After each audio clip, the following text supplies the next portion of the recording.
Hello friends, this is Dr. Sudhan Sharma. I welcome you all to this session of Formulas and Function Part 4, and in this session we will be discussing about the financial and the logical functions. And the objective of today's session is that after completing this session you will be able to understand various financial functions available in MS Excel, and you will be able to understand various logical functions available in MS Excel. In the past sessions we had already discussed that there are different type of financial functions which helps you to go for the financial analysis. Likewise, we had mentioned in the earlier session that PMT function is there that calculates the loan repayment based on the constant payment and a constant interest rate.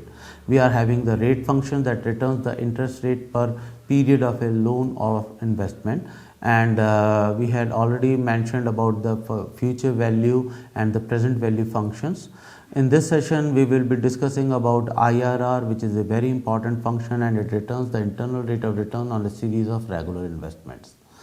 Without taking much of your time, let's start that how to work with different type of financial functions. Let's start with PMT function. A PMT function is a function, it calculates the payment for a loan based on a constant number of payments and a fixed rate of interest. This function has the following syntax. The syntax is taking care of the arguments. They are categorized as: first argument is rate, which is the interest rate for the loan, and second argument is NPER, which is the total number of payments for the loan, and PV is actually the principal value, the amount of loan which you have taken. Although there are two more arguments which are optional, you may feed them or you may not feed them, then it will not affect the formula. One is the FV, that is the future value. It is the cash balance that you want to attain after the last payment is made, and a last argument is type, and it is a number which is either 0 or 1, and it indicates when the payments are due. That means on which date their payments are due. So the actual formula turns out to be equal to PMT. In the parentheses you are supposed to pass the values rate, NPER, PV, and FV and type are the optional values. Now when you apply this formula, say at 8% rate of interest and an NPER of 12, and for a principal amount of 10,000, we will be having a PMT value of something, say minus of 8,000. Then you will be observing that the sign is negative. The sign is negative, the function returns a negative sign because it represents the payment made by you to the lender. So if you want positive results, then automatically you are supposed to enter the loan amount in a negative figure. That means loan amount is to be passed into the minus of 10,000, then you will be having the positive values. So this is an important function. Now many times it is required to find the depreciation value. So to that how much by what amount the thing will be depreciated, and if I know the salvage value, then how the depreciation will be taken care.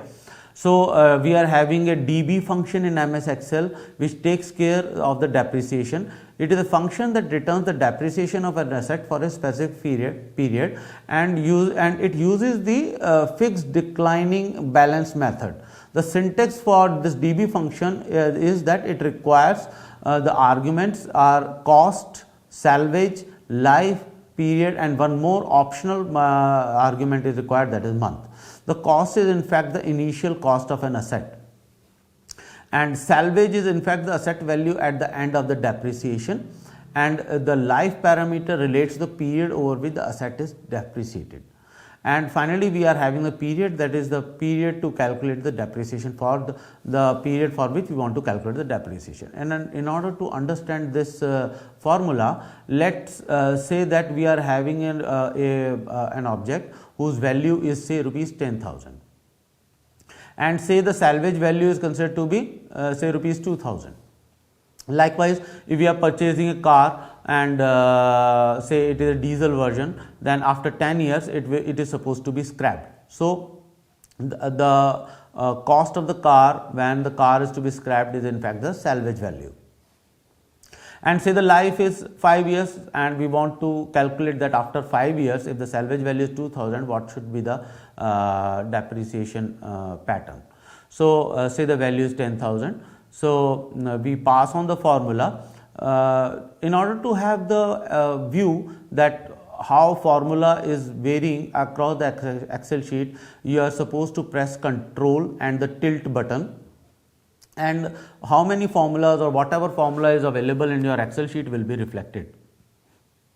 So over here, within the first year, the depreciation is 2,750. So as a result of which the value will be 10,000 minus 2,750 will be, that means 7,250.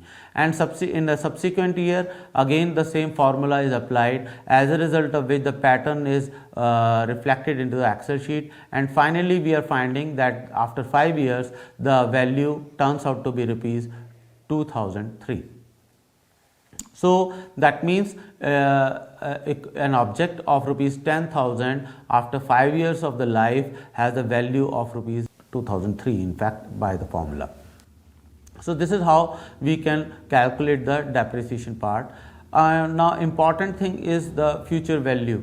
Now this formula is very interesting, and we are having many SIP calculators in the mutual funds. We are investing and we want to know what is the future value.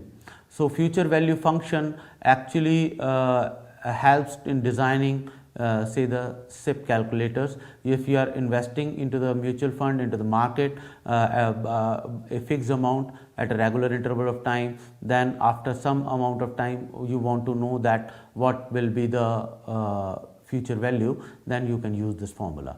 So the future value function calculates the future value of an investment assuming periodic constant payments with a constant interest rates, and the syntax is equal to, that is future value FV, and the arguments which are passed are rate, NPER, PMT, and there are two optional arguments, that is PV and the type, where the rate represents the interest rate for the per period. NPER relates to the total number of payments in the period, and PMT, payment made in each period, and it must be entered as a negative number because you are paying it. Now PV is actually the present value of the future payments, and type relates to when payments are due. That means 0 relates to the end of the period and 1 relates to the beginning of the period, and by default this value is kept 0.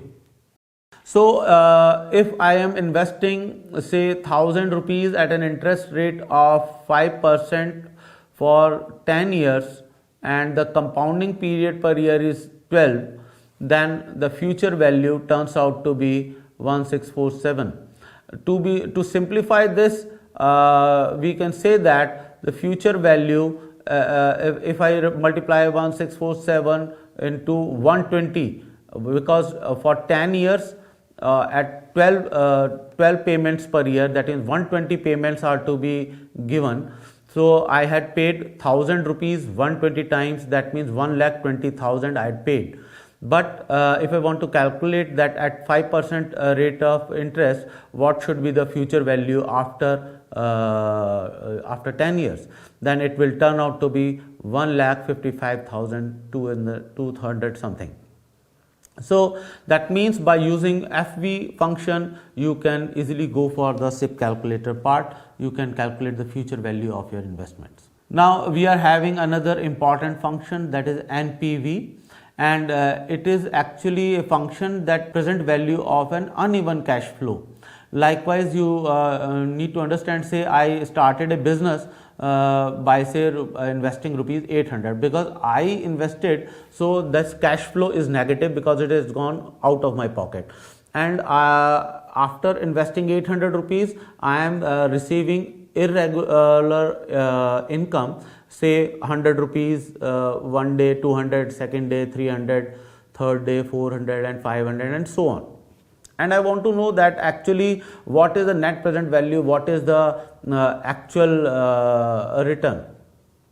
So in order to work out with this type of thing, you are supposed to deal with the NPV, and that means NPV calculates the net present value of an investment using a discounted rate and a series of future cash flows. The future cash flows decides that how much fruitful your investment was.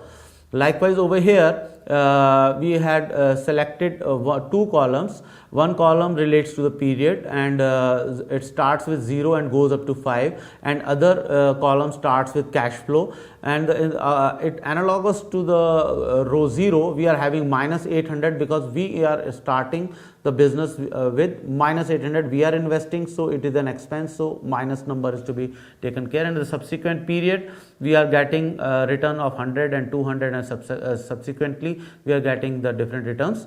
So when we want to calculate the NPV, we are supposed to pass on the arguments as discussed. That means the rate, say the rate of interest is defined as 10%. So I pass on the argument rate as 10% and select the cash flow values.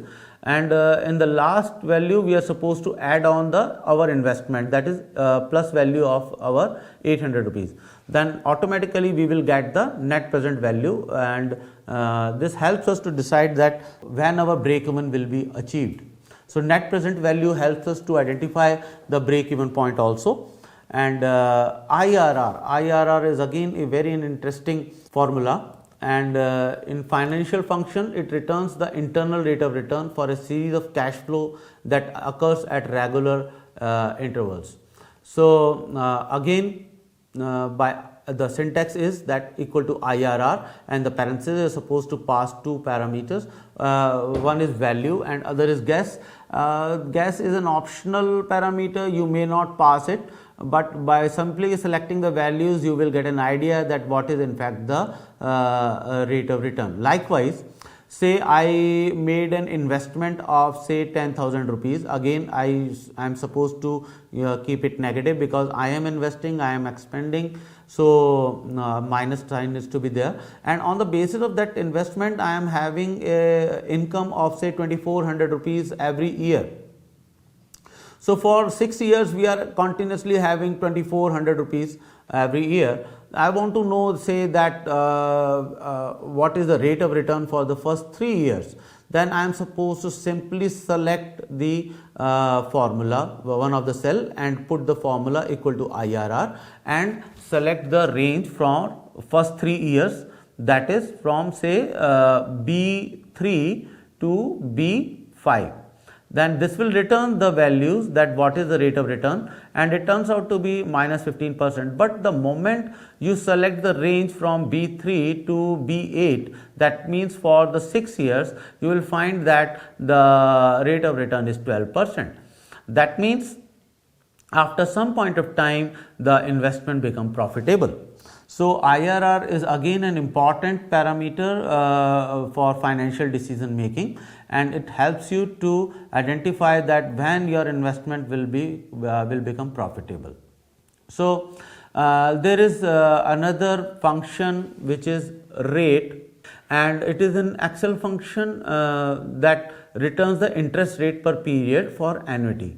You can use rate to calculate the periodic interest rate, then multiply as required to derive the annual interest rate. Now to understand this, let's look at the problem which we had solved through Excel.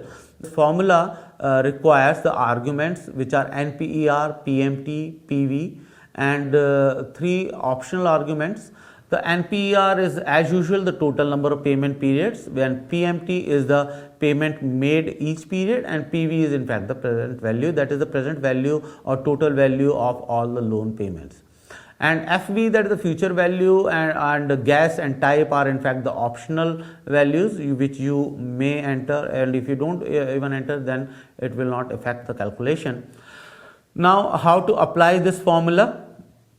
Say we took a loan of amount say 5,000, and the monthly payment on the are say 93 rupees and 22 paisa, and they are automatically deducted from my account, and say period is for 60 months, and this compounding period per year is 12. So by populating, say I want to know the interest rate, then I should select a cell and put the formula for rate, that is equal to rate, and select the first value, that is B3, and B3 is nothing but your period of terms in months, that is NPER, and subsequently we are supposed to pass on B2. B2 is the monthly payment, that is PMT, and then we are supposed to pass on B1, and B1 is nothing but your loan amount, that is the present value. Passing on these parameters and then passing on the compounding value, that is the B4 compounding period per year, that is 12, multiplying it by that, you will be getting that rate of interest you are paying is nothing but 4.5%. If you increase the monthly payment say to rupees 100, it will turn out to be say approximately near to 7.5% or so. So what is the rate of interest you are paying? You can easily calculate by using this formula. This was a brief introduction about the financial functions. Now we extend our discussion towards the logical functions. In the last sessions, we had already discussed that three of the most important logical functions are if, and or. If function relates to make the logical decisions when some criteria turns out to be true, and it guides that what is to be done when the criteria turns out to be true. So you can incorporate one function into another function. Likewise, in the case sum if function, we had already explored in the mathematical function that we specify the criteria, and on the base of that criteria only those values are being summed up. So we are having a next important function, logical function, as AND function. AND function states that all the inputs must be true, then only output turns out to be true. We will be understanding this statement when we will be exercising with the Excel sheet. The next important logical function is OR, which states that if any of the input is true, then output is true. That means if any of the criteria is satisfied, the final output turns out to be true. Now let's see how we work out with the if statement. Say we are having different commodities.